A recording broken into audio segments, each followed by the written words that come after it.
ठीक है। So we begin with cancer cells. देखिए जो कैंसर सेल्स होती हैं, तो जैसा कि आपको पता है कि जो सेल्स हैं उनके अंदर उनकी जीन्स हैं, ठीक। तो बेसिकली क्या होता है कि जो जीन्स होती हैं कैंसर सेल्स की, देखिए मैं आपको दिखाने की कोशिश करता हूं यहां पर, उनमें ई कैथेड्रिन नाम का एक प्रोटीन पाया जाएगा। क्या पाया जा रहा है? ई कैथेड्रिन। ये जो प्रोटीन है, दिस प्रोटीन,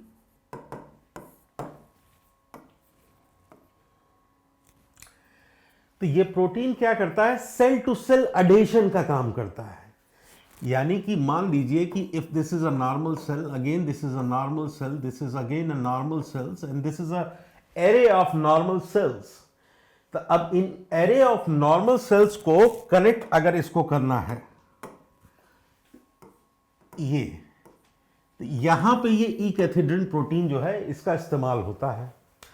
अगर किसी कारणवश, due to any of the reasons, कारण कोई भी हो सकता है कि एक कार्सिनोजेन हो सकता है कि केमिकल इरिटेंट्स वहां पर प्रेजेंट हो सकता है कि वायरल ऑन्कोजेनिक ट्रिगरिंग मैकेनिज्म इसके पीछे हो, मैकेनिज्म कोई भी हो, अगर इसमें इस ई कैथेड्रिन में और म्यूटेशन अगर हो जाता है, जैसी अगर क्या हो जा रहा है इनमें, मैं बताने की कोशिश कर रहा हूं, म्यूटेशन नाम का ये जो फिनोमेना है, if this is taking place, then loss of E-cathedrine transcription analysis and otherwise the mutation of E-cathedrine, which is going to cause the disrupted cell to cell adhesion, cell to cell adhesion का disruption हो जाएगा।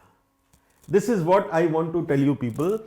तो इसमें mutation की वजह से क्या हुआ है, ये जो इंटीग्रीन्स और ये जो कैथेड्रीन्स थी, ये कॉन्टैक्ट इनहिबिशन को लूज कर देंगी। The very property of the normal cells to orient themselves in a similar pattern, and this orientation helps them in stopping their multiplication as well as their limiting their size during the cell division, the cell proliferation, the loss or in absence of which this dysplastic proliferation which leads to tumorous mass takes place.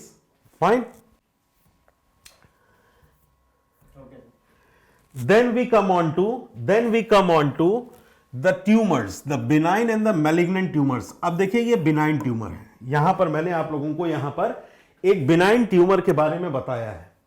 benign tumour एक encapsulated tumour है। Encapsulated tumour का मतलब ये हो गया कि ये हमारी बॉडी के अंदर रहेगा, एक कैप्सूल के अंदर। See this is a boundary, this is the capsule, it cannot, these cells cannot come out and destroy other sales or can convert the other cells into their cancerous cells। तो cancerous cells जो होती हैं वो दूसरी sales से ये कहती हैं कि आप हमारी तरह के अल्टर्ड ऑन्कोप्रोटीन ट्रांसक्रिप्शनल एक्टिविटीज करो, ठीक है। तो ये बिनाइन ट्यूमर में ये चीज पॉसिबल नहीं होती है, जबकि ऑन द कॉन्ट्रेरी जो उसका काउंटर पार्ट है मैलिग्नेंट ट्यूमर, उसमें आपको मेटास्टेसिस के एलिमेंट्स देखने को मिलेंगे। ये सेल्स प्रोलिफरेट करती हैं, एक जगह से दूसरी जगह जाती हैं। From lungs they will come on to the heart, from heart they will transfer to kidney and all the way from the intestine to various parts of the body. तो अब इसमें करना क्या है कि सेल को कैंसरस बनाने वाले एलिमेंट्स कौन से हैं ये पता करना होता है। तो सेल को कैंसरस बनाने वाले एलिमेंट्स हैं protooncogenes, the tumour suppressing genes and the suicide genes. तीसरी जो है ये सुसाइड जीन्स है। ये तीन तरह की सेल्स हैं, बॉडी में नॉर्मली भी प्रेजेंट होती हैं। बॉडी में ये तीनों जीन्स जो होती है नॉर्मली भी प्रेजेंट होती है, लेकिन इनमें अगर म्यूटेशन हो जाए और इन तीनों जीन्स को कंट्रोल करने वाला जो एलिमेंट है उसको कहते हैं P53। इसका ऑन्कोजेनिक एक्सप्रेशन नहीं होना चाहिए, अदरवाइज जो प्रोटोऑन्कोजीन्स हैं ये बेसिकली सेल डिवीजन को, अगर आप गाड़ी मान लीजिए तो सेल डिवीजन का एक्सेलरेटर जो है वो प्रोटोऑन्कोजीन्स है, जबकि ट्यूमर सप्रेसर सेल्स उसके ब्रेक्स हैं। तो अगर इनमें म्यूटेशन हो जाए तो ब्रेक भी फेल हो गया और एक्सेलरेटर भी एकदम फुल स्पीड में चला गया, तो बहुत तेजी से कैंसर होने लगता है। बेसिकली ये जो हाउस कीपिंग जीन है, जिसको कि हम P53 कहें, this is also known as housekeeping gene. Housekeeping gene कहा जाता है इनको बेटा। ये नॉर्मली करती क्या है कि अगर कोई सेल है जो कि जिसका डीएनए डैमेज हो गया या सेल साइकिल एबनॉर्मलिटी हो गई या हाइपोक्सिक कंडीशन में उसका सेल डैमेज हो गया, तो वो वहीं पर सेल साइकिल को अरेस्ट कर देगी, यानी G1 फेज में अरेस्ट हो जाएगी, यहां पर अरेस्ट हो जाएगी। और उसके बाद जब तक कि उसका डीएनए रिपेयर नहीं हो जाता है तब तक वो सेल प्रोलिफरेट नहीं करेगी। क्यों? क्योंकि वो फॉल्टी डीएनए साइकिल थी, है कि नहीं? तो ये फॉल्टी डीएनए साइकिल थी। अगर डीएनए रिपेयर नहीं हो पाया, उस स्थिति में क्या है? Apoptosis. The cell will undergo self suicide, self destruction machinery. तो ये सब कुछ कंट्रोल होता है इस P53 के अंदर, जिसके म्यूटेशन की वजह से uncontrolled dysplastic proliferation of this cells again take place, leading to cancer. ठीक है?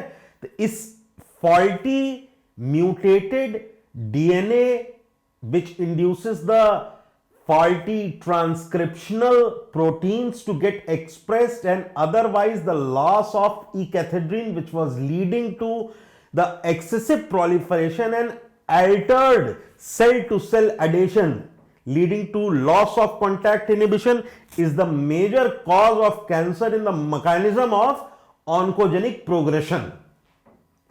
अब बंद करो।